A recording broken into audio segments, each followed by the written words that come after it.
저는 이 시간에 내적 치유 네 번째 시간으로 두려움 극복하기 이와 같은 제목으로 말씀을 나누겠습니다. 제가 4번 정도로 해서 자아에 대해서 다뤘어요. 영적인 부분이 있고 사람은 혼적인 부분 그리고 육적인 부분이 있어요. 특히 혼적인 부분이 참 중요한 것은 이 혼적인 것이 잘못되면 너무나 아까워요. 영적인 것도 손해를 보고 육적인 것도 손해를 봐요. 그래서 이 혼적인 것을 어떻게 건강하게 할 것인가, 이게 굉장히 중요한 부분이어서 이 혼적인 부분, 자아에 대한 부분 를 함께 나눴는데, 여러분이 잘 생각해 보시고 또 나의 모습을 잘 진단해 보시고, 그래서 어떤 것이 건강한 것인가, 어떤 신앙을 하나님이 기뻐하실까, 이거를 여러분 생각하시기를 축원합니다. 여러분 오늘 아침에도 집을 나설 때 아마 걱정하셨을 거예요. 뭐 입지? 날씨도 더워졌는데 뭐 입지?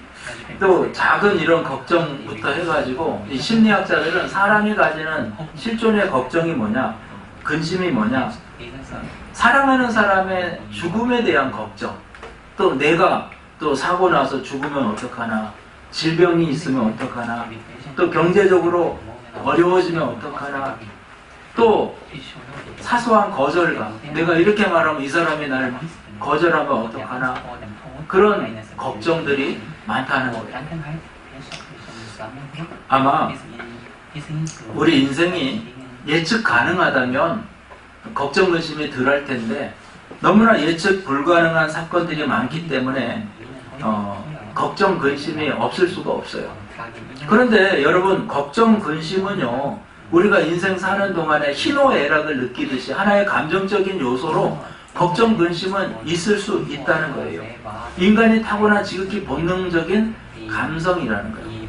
이것을, 중요한 것은 어떻게 해결할 것인가, 이게 굉장히 중요한 부분이에요. 오늘 본문은 예수님께서 제자들에게, 풍랑 가운데서 고통당하고 있는 제자들에게 나타나시는 장면입니다. 베드로가 예수님이 오시는 걸 보고, 특이한 것 하나는 예수님이 오시는 걸 보고, 주님이세요? 어떻게 바다 위를 걸으십니까? 나도 좀 오라고 좀 해보세요. 나도 좀 걸어봅시다. 그랬더니 주님이 오라 했더니 베드로가 바다를 처벅처벅 걷고, 그러다 풍랑을 바라보고 두려움에 떨리니까 가라앉아 버리는, 또 주님이 다시 손 잡아주는 그러한 사건이 또 에피소드로 기록되어 있는 것을 볼 수가 있어요. 두려움은 여기에 하나의 핵심 포인트가 있는데요. 우리의 눈을 어디에 두는가에 따라서 두려움은 결정이 되어져요. 결론적으로 예수님께 우리의 시선을 고정하고 믿음으로 사는 사람은 두려움이 아무것도 아니에요. 근데 환경에다 두려움을 두고 그것을 해소하려고 아무리 찾아다녀도 두려움은 절대로 해결할 수 없다는 거예요. 두려움이 있냐 없냐가 문제가 아니라 그 발생 자체보다 어떻게 수용하고 두려움을 어떻게 처리하느냐가 중요하다는 거예요. 거기에 따라서 이 두려움이 적당한 삶의 동력이 될 수도 있는가 하면, 반대로 영육을 해치는 파괴적인 기제로 작용하기도 한다는 거예요. 자, 오늘 예수님이 제자들에게 찾아와 나니 두려워 말라, 안심하라, 이렇게 하신 말씀, 저와 여러분의 인생에 예수님이 찾아와서 내가 너와 함께 있다, 두려워하지 마라, 할렐루야, 이 음성을 들으시는 시간 되기를 축원합니다. 먼저 우리가 첫째로 두려움이 가지고 있는 우리 인생에 미치는 파괴적인 영향력을 좀 알아야 될 필요가 있습니다. 이 두려움을 우리가 좀 알아야 돼요. 이 두려움이라는 감정이 우리의 영혼과 삶을 어떻게 망가뜨리는지, 여러분 이거를 알면은 저와 여러분의 이 두려움이 굉장히 무서운 거구나, 이거를 우리가 빨리 해결해야 되는구나, 잘 해소해야 되는구나. 이거를 실감하실 거예요. 이것도 결론부터 말씀드리자면은 두려움은 하나님께로부터 온 것이 아니에요. 자, 디모데후서 1장 7절입니다. 하나님이 우리에게 주신 것은 두려워하는 마음이 아니요 오직 능력과 사랑과 절제하는 마음이니. 이 두려움은 이 말씀대로라면은 세상의 것, 그러니까 마귀에게서부터 또 저와 여러분의 속에서부터 올라오는 감정이라는 거예요. 하나님이 주신 것이 아니에요. 두려움이 어디서 온 것일까? 우리의 삶에서 구체적으로 어떤 일을 벌이는 것일까? 이거를 한번 깨달아 보기 바랍니다. 먼저 두려움은 우리의 자신감을 앗아가고요, 정체성을 흔들어 버립니다. 두려움이 찾아오면 가장 먼저 느끼는 것이 자기가 작아져요. 심리학적으로 두려움은 사람을 소심하게 만들고 마땅히 발휘해야 할 잠재력을 가두어 버린다는 거예요. 저는 이제 상담 공부하면서 밝혀진 게 뭐냐면, 저는 참 거절에 대한 두려움을 가지고 있다고 해요. 내가 이렇게 말하면, 사람이 거절하면 엄청난 상처를 받는 거예요. 그런데 여러분, 예스고 노고, 사람이 말하면 다 예스 할 수는 없잖아요. 노도 하잖아요. 그 노를 했다고 거절감에 막 몸부림을 쳐, 노를 해? 이래가지고 막 집에 가서 입을 팡팡 치고, 그게 아니거든요. 이 거절도 하나의 대답인데, 거절에 대한 두려움. 아니, 제가 그걸 방어 기제로 이렇게 자꾸 유머러스하게 바꿔버리고 막 이러고, 방어 기제를 제가 많이 사용하는 거예요. 그래가지고 내 잘못된 부분이 바로 이거구나. 누구에게 비판받을까봐, 또 사랑받지 못할까봐, 사람들의 관심받지 못할까봐. 그러니까 제 나름대로는 막 애를 쓰는 거예요. 애를 써요. 막 잘하려고 하고. 목사로서 제가 지난주에 한번 말씀드렸죠. 목사로서 부족한 부분을 얘기했죠. 사람들 앞에서는 목사로서 인자하고 자비롭고, 집에 가서 폭군으로 아내한테 뭐라 하고 애들한테 뭐라 하고, 또 운전하다가 막 감정이 폭발하면 막 주체를 못하고, 그런 게 막 터져 나오는 거예요. 삶에 다른 곳에서 뜯어져 나오는 거예요. 근데 여러분, 이 두려움은 가장 극렬한 것이 뭐냐면 정체성을 잃어버리게 해요. 우리는 하나님이 만드신 창조물이고 너무나 귀한 존재예요. 아멘입니까? 우리는 너무나 귀중한 존재예요. 하나님이 창조하신 창조물 중에 최고예요. 옆에 사람 보세요. 다 귀한 분들이요. 한 분 한 분 뜯어보시면 너무너무, 안 뜯어봐도 귀해요. 안 뜯어봐도 너무너무 귀하고 귀중한 존재라는 거예요. 그런데 두려움에 빠지면 그 자기의 정체성을 잊어버리고 자신감도 잊어버린다는 거예요. 또 두려움이 오면은 우리 이성이 마비돼 버려요. 제자들이 오늘 뭐라고 그러냐면 정신적 공황 상태에 빠져요. 누가 바다에서 처벅처벅 걸어오니까 유령이로다, 유령이다, 이렇게 예수님 보면서도 유령이다.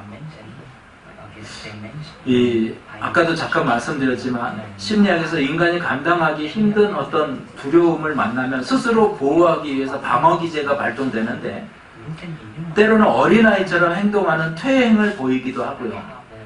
아까 제가 말씀드린 상황을 우스꽝스럽게 비틀어버리는 유머로 사용하기도 해요. 또 화를 내가지고 아무도 접근하지 못하는 방어선을 딱 구축해요. 갑자기 화내고 막 이런 사람도 있잖아요. 개들도 이렇게 갑자기 막 짖고 그러잖아요. 그 개가 싸나운 개가 아니고 겁이 많은 개라는 거예요. 그래서 이제 자기의 어떤 영역에 누가 들어오지 못하게 막 하는 거예요. 이 모든 것은 고통스러운 현실을 돌파하고 회피하려는 인간의 눈물겨운 노력이에요. 그런데 이런 노력만으로 두려움의 뿌리를 제거할 수가 없어요. 근본적인 해결 없이 이 두려움에 압도당하면 이성도 판단력도 다 흐려져 버려요. 너무나 이게 이성적인데 그것을 못한다는 거예요. 그런데 마지막으로 가장 무서운 두려움의 결과는 뭐냐면 하나님을 향해서 불신과 불순종의 신앙 형태가 나타난다는 거예요. 두려움은 믿음의 반대말이에요. 그러니까 두려움의 반대말은 믿음이에요. 믿음. 제자들이 오늘 두려움에 빠지니까 뭐예요? 믿음이 없어져 버려요. 그 단적인 예가 바로 베드로예요. 베드로. 예수님 보고 걸었어요. 그런데 풍랑을 보고 환경을 보고 가라앉아 버려요. 자, 여기서 믿음으로 걸었는데 환경 보고 빠져버린 거예요. 신명기에 보면은 이스라엘 민족이 출애굽해서 광야에 있을 때 하나님 말씀 따라서 12명의 정탐꾼을 가나안 땅에 보내요. 그들이 결과 보고할 때 10명이 부정적인 말을 해요. 원망 불평하고 부정적인 말을 하니까 그들 마음에 다 두려움이 꽉 차버렸어요. 야, 저들은 기골이 장대한데 우리는 거기에 비하니까 메뚜기 같더라. 그 결과 하나님의 약속을 다 잊어버려요. 하나님이 그 땅 가나안을 주겠다 했는데 그 약속은 잊어버리고 우리는 다 죽게 됐다. 이게 그들의 결과였어요. 믿음이 사라져버리고 믿음 없는 자들은 광야에서 40년 동안 다 죽기까지 기다려야 됐어요. 이게 굉장히 무서운 말이에요. 믿음이 사라져버리고 믿음이 없어요. 천국 갈 수 없다는 거예요. 바로 이 두려움이 얼마나 대단한 그런 폐해를 가지고 있는지 여러분 알아야 돼요.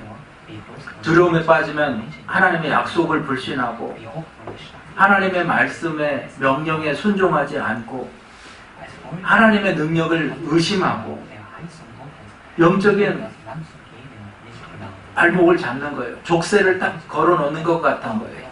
그리고 여러분 두려워하지 말라. 성경 읽어보면 두려워하지 말아라. 놀라지 말라. 내가 너와 함께한다. 계속해서 하나님은 두려움을 쫓아내는 거예요. 여러분 두려움이 우리 인생에 얼마나 피해를 주는지 이 공포증이라는 거 있어요. 두려움이 딱 우리에게 오면 나타나는 증상 중에 공포증이라는 게 있어요. 매매 공포증. 그러니까 물건 하나 제대로 못 사요. 여기 이제 공포증. 깊이 공포증, 거리 공포증, 광장 공포증, 대중 공포증, 무대 공포증, 곤충 공포증, 고소 공포증. 온갖 종류의 공포증이 많아요. 다 여기 이거 있는 사람 봤어요, 여러분? 주변에서? 저는 이런 거 말로만 듣다가 처음 본 게 우리 아내였던 것 같아요.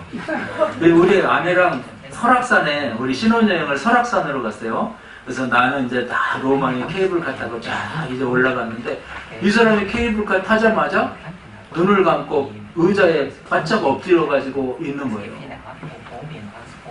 그 케이블카에서 내렸어요. 이제 막 바위 이런데 막 케이블카 내려가지고 걸어 나가는데 네 발로 기어다니는 거예요.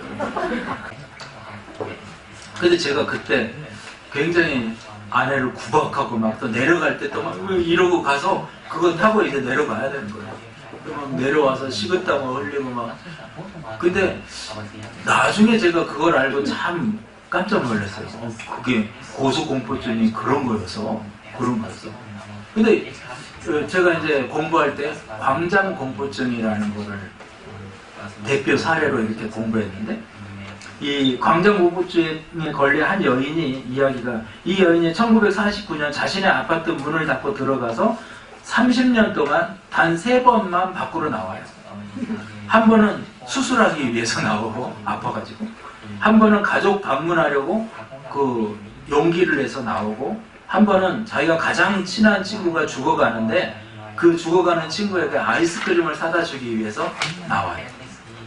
다행히 60대가 돼가지고 한 친구의 도움으로 체계적인 치료를 받아요. 그래서 바깥 세상에 다시 나오게 되는데 여러분 인생을 절반을 갇혀서 산 거예요. 우리가 단순히 공포증 하면 겁 많은 것이 아니냐 이렇게 생각하는데 실제적인 불능 상태가 오는 거예요. 실제적인 불능 상태예요. 근데 또 하나는 뭐냐면 중요한 건 치료가 가능하다는 거예요. 인지, 행동 치료를 통해서 이 두려움의 상황 가운데 점점 노출되게 하고 또 약물, 올바른 심리 치료를 통해 가지고 얼마든지 좋아질 수가 있다는 거예요. 지금은 더더욱 좋아질 수 있어요. 여러분, 지금 저와 여러분에게 어떤 두려움이 있습니까? 잠 못 자게 하는 요소가 뭐예요? 중요한 것은 그것이 저와 여러분의 인생을 정말 억울하게 도둑질해 간다는 것이에요. 폐해를 가져다 준다는 거예요. 이걸 어떻게 처리할 것인가? 이건 단순한 감정의 문제가 아니에요. 영적인 부분이고 전쟁이에요. 하나님이 우리에게 봉사하고 헌신하고 정말 주의 일에 축복되게 쓰임받으라고 주었는데 우리가 이러한 것을 해결하지 못하고 거기에 매여 있어 두려움 속에 인생을 허비한다면 이것만큼 아깝고 어리석은 것이 없다는 거예요. 자, 그래서 어떻게 이 두려움을 극복할 수 있을까? 어떻게 이 두려움을 극복할 수 있을까? 크게 두 번째로 어떻게 이 두려움을 극복할 수 있을까? 자, 아까도 다시 말씀드렸는데 두려움은 우리가 타고난 본능적인 감정이에요. 중요한 것은 두려움이 있냐 없냐가 중요한 것이 아니에요. 이 감정을 어떻게 받아들이고 어떻게 처리하느냐가 중요해요. 잘 처리하면 삶의 동력이 되기도 하고 잘못 처리하면 영역을 파괴하는 독이 되기도 해요. 자, 어떻게 처리할까? 자, 첫째로 우리의 시선을 환경에서 주님께 전환해야 돼요. 아, 왜? 여기서 이제 제가 쉽게 하나 말씀드리면 바라봄의 법칙이에요. 무엇을 바라보느냐, 이게 중요해요. 두려움을 이기는 비결은 두려운 대상을 없애는 것이 아니라 그 대상보다 크신 주님을 바라보는 거예요. 할렐루야. 오늘 베드로는 유례없는 경험을 해요. 두 발로 파도 위를 걷는 거예요. 자, 마태복음 14장 28절 29절. 베드로가 대답하여 이르되 주여 만일 주님이시거든 나를 명하사 물 위로 오라 하소서 하니 오라 하시니 베드로가 배에서 내려 물 위로 걸어서 예수께로 가되, 물 위를 베드로가 걸어갔다는 거예요. 저벅 걸어갔다는 거예요. 그런데 언제 물속으로 빠져 들어갔어요? 30절. 바람을 보고 무서워 빠져가는지라 소리 질러 이르되 주여 나를 구원하소서 하니. 자, 베드로가 예수님 바라보고 걸어갈 때 풍랑이 그를 어쩌지 못했어요. 중력이 그를 어쩌지 못했어요. 은혜가 베드로를 걷게 하는 거예요. 은혜가. 아멘. 근데 시선이 풍랑에 머물고 그 마음에 공포가 들어오니까 그때 다시 자연의 중력이 그를 이끌고 자연 환경이 그를 삼켜버린 거예요. 이게 중요한 부분이에요. 아까 두려움은 믿음이라고 했죠. 반대말이에요. 믿음. 이 믿음이 우리를 이기게 하는 거예요. 우리가 인생 살 때 무엇을 바라보고 사느냐? 하나님을 믿는 믿음 안에서 사느냐? 아니면 세상의 것을 바라보고 사느냐? 여기에 따라서 우리는 환경에 함몰될 수도 있고 하나님의 은혜 가운데 함몰될 수도 있어요. 내가 무엇을 계속 보느냐, 이건 결국 나의 운명을 바꾸어 버린다, 이런 말이 있어요. 우리가 시선을 집중하는 것은 선택이에요. 선택. 훈련이에요. 우리가 길 가다 보면은 길이 잘 들여져 있는 개들이 있잖아요. 그죠? 개들이 이렇게 가끔씩 유튜브 같은 데 보면은 개 길들이는 게 나오는데, 길이 잘 들여진 개들은 이렇게 다른 개들이 지나가도 이렇게 지나가도 주인이 멈춰 하면 멈추고, 딱 근데 특징이 있어요. 주인의 말을 듣기 전에 주인의 얼굴을 딱 이렇게 쳐다보잖아요. 그죠? 건널목 앞에서도 주인의 얼굴을 쳐다보고 멈춰 하면 멈추는 거죠. 근데 멈춰 하면 가고 하여튼 진짜 말 겁나게 안 듣는 개들도 있어요. 그죠? 꼭 반대로 가만히 있어 아마 뭐 하고 막 그걸 우리 전문 용어로 똥개라고 합니다. 근데 훈련된 개들은 주인을 바라보는 거예요. 주인을 바라. 그거부터 연습시킨다. 우리가 명경과 이런 다른 견을 똥견을 이렇게 나누는 것이 뭐야? 딱 명령에 순종해. 자, 한번 생각해보세요. 유혹을 이겨낸다. 어떻게 이겨내는가 생각하고 이게 훈련이 아니에요. 훈련은 그냥 딱 들리면 멈추는 거예요. 그리고 주인을 쳐다보는 거예요. 고기를 향하는 대신에 조련사를 향하는 거예요. 본능을 따르는 것이 아니라 조련사의 말을 따르는 거예요. 이게 훈련되어짐이에요. 저와 여러분 인생 가운데서요, 야, 이렇게 하면 살 것 같고 이렇게 하면 될 것 같고 이런 일들이 많아요. 근데 그렇게 해서 살고 그렇게 해서 되면 모든 인생은 다 됐네. 다 됐어요. 근데 왜 안 될까요? 그렇게 해도 안 돼요. 일이 안 돼요. 그게 인생이에요. 주여, 여기에서 저보다 연세 많으신 분, 나이 많으신 분들은 다 제 말에 공감하실 거예요. 근데 저도 근데 이런 것들을 깨달은 지가 그렇게 오래지 않으니까 아마 젊은 분들은 자기가 다 할 수 있을 거라고 아주 자신만만하실 거예요. 주여, 인생이 그렇게 만만하고 호락호락한 줄 아세요? 그렇지 않아요. 내 자식, 내 몸, 그거 하나 내가 어떻게 할 수 없어요. 그게 인생이라는 거예요. 그러니까 두려움이 확 몰려오는 거예요. 저도 이번에 아파 보니까 야, 내가 다시 일어날 수 있을까? 이런 생각이 들더라고요. 다행히도 제가 지난주에 이 재활하는 곳을 찾아가지고 그거를 가서 재활을 하는데, 야, 이거 무슨 특공 훈련이더라고요. 난 다리가 아파서 막 이거 안 디딜려고 이러고 갔더니 이게 한 발로 일어났다 앉아있다를 하라고 하는 거예요. 나 못한다고. 그러니까 하래요. 된대. 했어요. 그 처음에는 안 돼가지고 이 사람 팔 잡고 막 이렇게 앉았다 일어났다 막 해줘. 자기가 잡아주더라고. 그러더니 혼자 하래요. 되더라고요. 저는 이제 아프니까 막 그게 재활이에요. 여러분, 이렇게 하면, 내 생각에 이렇게 하면 죽을 것 같았는데 그 사람은 그렇게 하라고 그러더라고요. 다시 부러지면 어떡하냐. 해래요. 그래서 했어요. 돼요.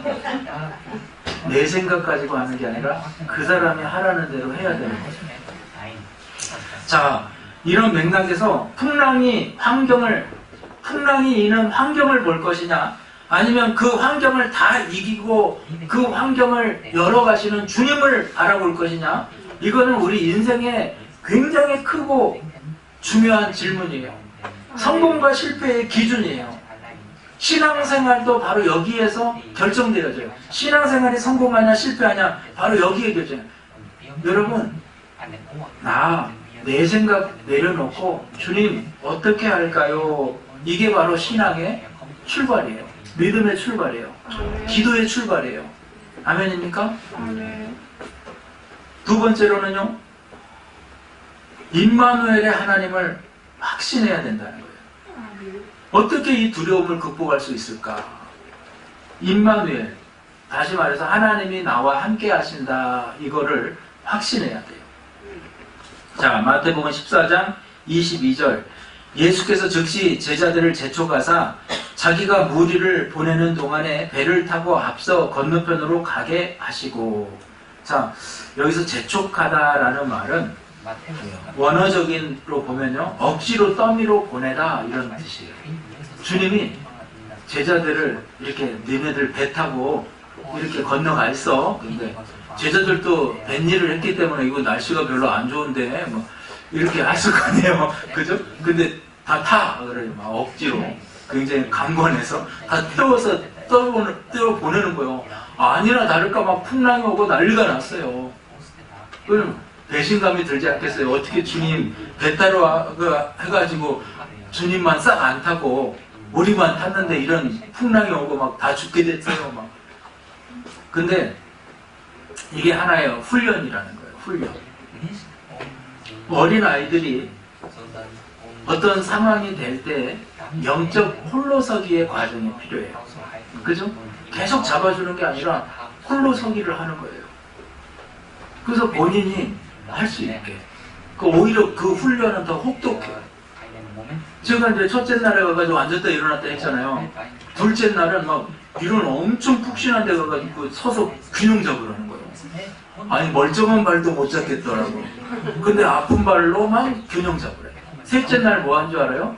여러분 이런 원반 위에 올라가면 이렇게 막 움직이는 거 있잖아요.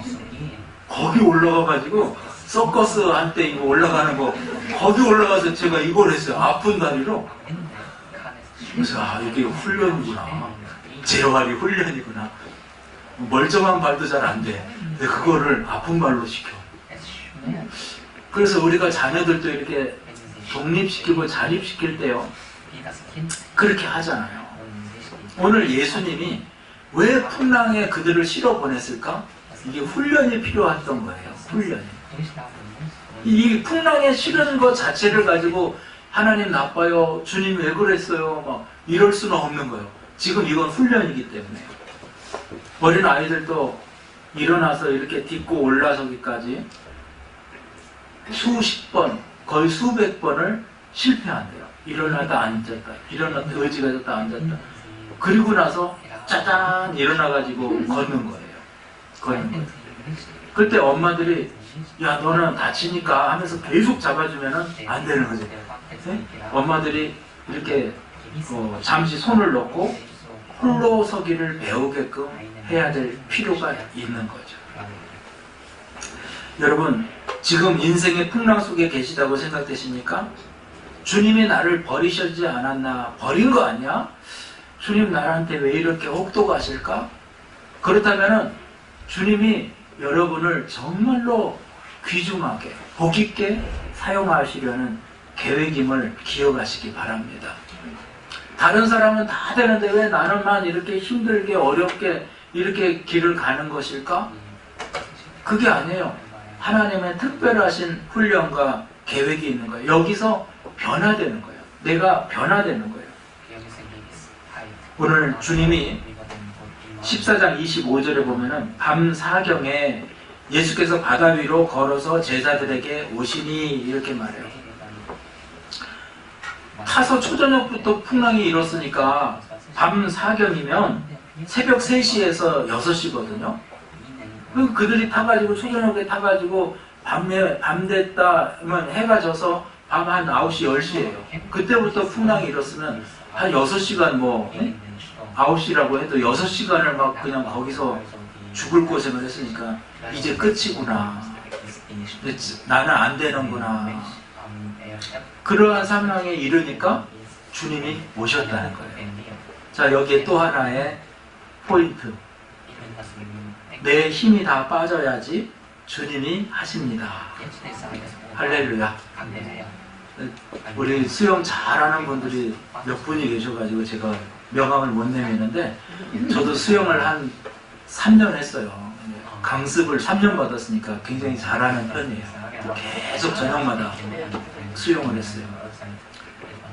근데 마지막 코스가 뭐냐면 인명구조하는 거예요.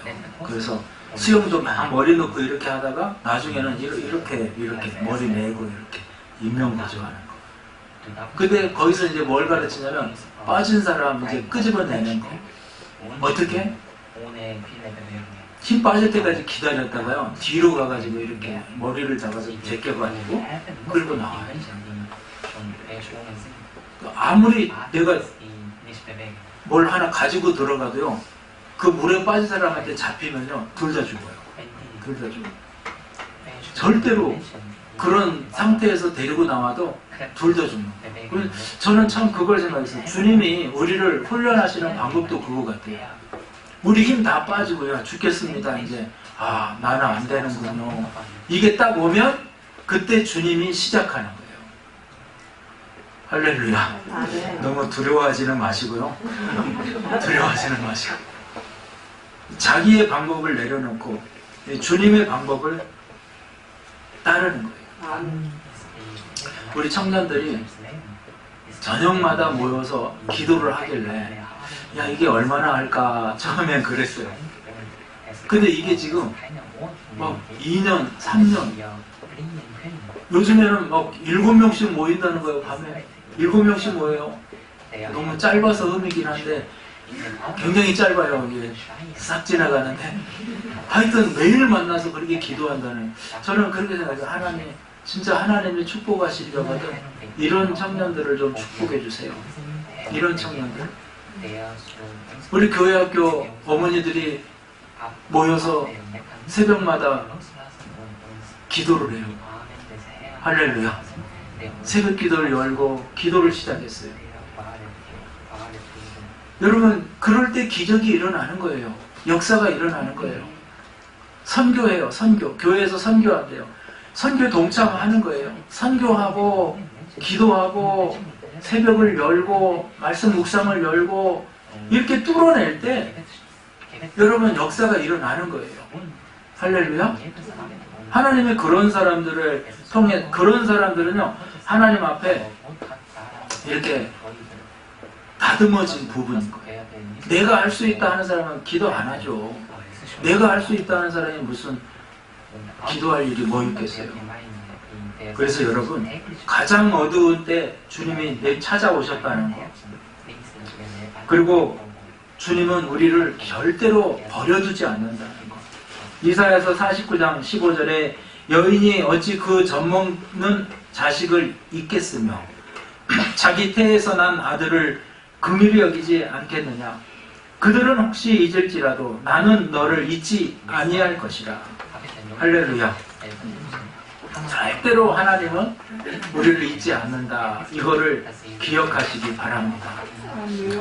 여기에 제가 모르긴 몰라도 부모로부터 큰 어릴 때 상처받거나 자라면서 상처받아가지고 배신감 같은 것이 있는 분들도 있을 거예요. 어릴 때 무슨 일이 있냐면 아이가 이제 엄마가 있으면 두려울 게 없잖아요. 아무 때나 먹여주고 필요를 다 채워주고. 그런데 엄마가 이제 애를 띄워놓고 잠깐 있어 하고 나가가지고 한참을 아빠랑만 있게 하고, 그리고 잠깐 뭐 화장실 간다고 쓱 나가더니, 아니 쓰레기 버린다고 쓱 나가더니 하루 안 있다 오고. 그러면 아이들이 뭐가 오냐면 이게 충격이 와요. 충격이.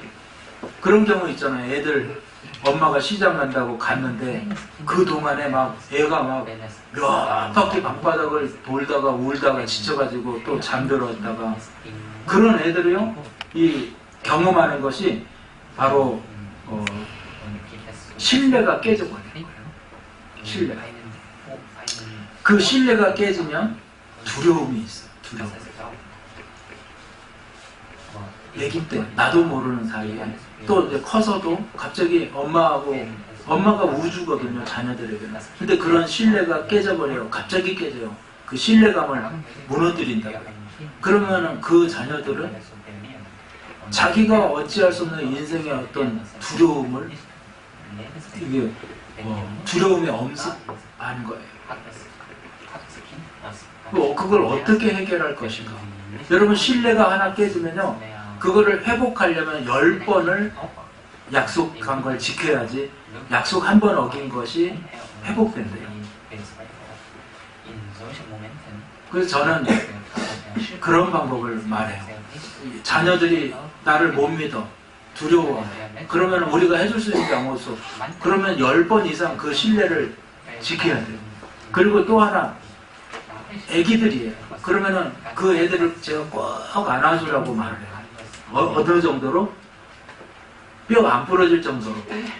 꽉, 이 소리 나올 정도로. 어느 정도 강도인지 알겠죠? 부모님들. 그래서 애가 갑자기 이 정도로 엄마가 나를 안아줘요. 항상 힘을 그 정도로 써서. 그럴 때 이 안정감을 느끼고, 그리고 허그가 이렇게 생활화되고, 그런 10번 이상씩 내가 실수했던 부분을 만회해 갈 때 그 마음, 닫혀진 마음이 조금씩 열리고 돼요. 그 여러분 분명히 기억하세요. 우리 하나님은 저와 여러분에게 절대로 신뢰를 저버린 적은 없어요. 우리가 아까 말했듯이 훈련을 모르고 내가 하나님 앞에 섭섭해요 막 이럴 수는 있지만, 그런 훈련을 잘 통과하고 나면 돼요. 우리 주변 가운데서 정말로 이 신뢰를 잃어버려가지고 두려워하는 자녀나 또 친구나 누가 있다면은 그것을 회복하셔야 돼요. 자, 우리가 이제 다윗의 신앙 고백을 보면은, 다윗을 보면은 참 큰 믿음을 가진 사람이었어요. 근데 이 다윗의 신앙 고백을 보면 대단해. 시편 27편 1절에 다윗의 신앙 고백. 야훼는 나의 빛이요 나의 구원이시니 내가 누구를 두려워하리요. 야훼는 내 생명의 능력이시니 내가 누구를 무서워하리요. 이 다윗과 같은 신앙 고백, 임마누엘의 하나님을 확신하는 그 신앙 고백, 여러분 어떻게 할 때 나올까요? 바로 제가 말씀드린 마지막 요소인데 믿음이에요. 큰 믿음. 우리가 어떻게 할 때 큰 믿음을 소유할 수 있을까? 하나님과의 신뢰관계를 온전히 세우고 하나님을 여러분이 온전히 신뢰하는 거예요. 바로 그럴 때 다윗의 이러한 신뢰가 저와 여러분에게 나와요. 자, 큰 믿음은 어떻게 소유할 수 있을까? 두려움을 이기는 큰 믿음을 우리가 소유하는 방법은 부르짖는 기도예요. 부르짖는 기도. 우리 마태복음 14장 31절 32절, 예수께서 즉시 손을 내밀어 그를 붙잡으시며 이르시되 믿음이 작은 자여 왜 의심하였느냐 하시고 배에 함께 오르심에 바람이 그치는지라. 이 두 가지 요소. 믿음이 작은 자야. 두 번째, 왜 의심했냐 이거예요. 베드로가 빠진 이유예요. 베드로가 흔들린 이유예요. 믿음이 작았기 때문에, 의심했기 때문에. 여러분 자녀들에게 신뢰관계를 회복하라고 그랬어요. 교우관계에도 신뢰관계를 회복하세요. 아, 저 사람은 믿지 못할 사람이야 이렇게 됐다면은, 그래 나는 믿지 못할 사람이야 이러고 사는 게 아니라 그거를 회복해야 돼요. 어떻게? 10번 이상씩 그 신뢰관계를 회복해야 돼요. 아니 20번 이상 해야 될 수도 있어요. 그래야지 옛 것이 지워질 수가 있어요. 하나님의 구원은 굉장히 견고해요. 우리가 생각하는 것보다 하나님의 구원은 견고해요. 당신의 자녀를 주셔서 우리를 핏값으로 샀기 때문에 그 핏값을 여러분 헛되게 하나님은 하지 않아요. 저와 여러분의 이름이 생명력에 기록되어 있어요. 구원했다가 아유 아니야, 구원 저렇게 살면 구원 못 줘, 이런 게 아니에요.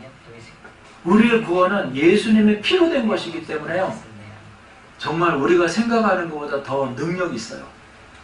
그 구원의 역사를 시편에 아까 다윗은 그 구원의 확신이 있었기 때문에 하나님 임마누엘의 하나님을 신뢰할 수가 있었던 거예요.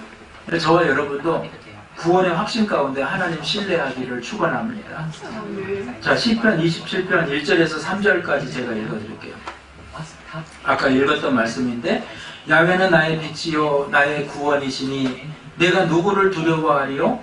야훼는 내 생명의 능력이시니 내가 누구를 무서워하리요? 악인들이 내 살을 먹으려고 내게로 왔으나 나의 대적들, 나의 원수들인 그들을 실족하여 넘어졌도다. 군대가 나를 대적하여 진칠지라도 내 마음이 두렵지 아니하며 전쟁이 일어나 나를 치려 할지라도 나는 여전히 태어나리로다. 할렐루야. 우리 믿음의 선배들은요,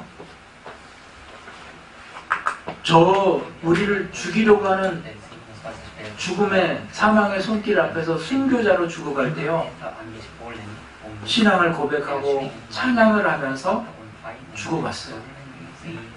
그들이 어디서 그런 능력이 나올까? 천국에 대한 구원에 대한 확신이 있었어요.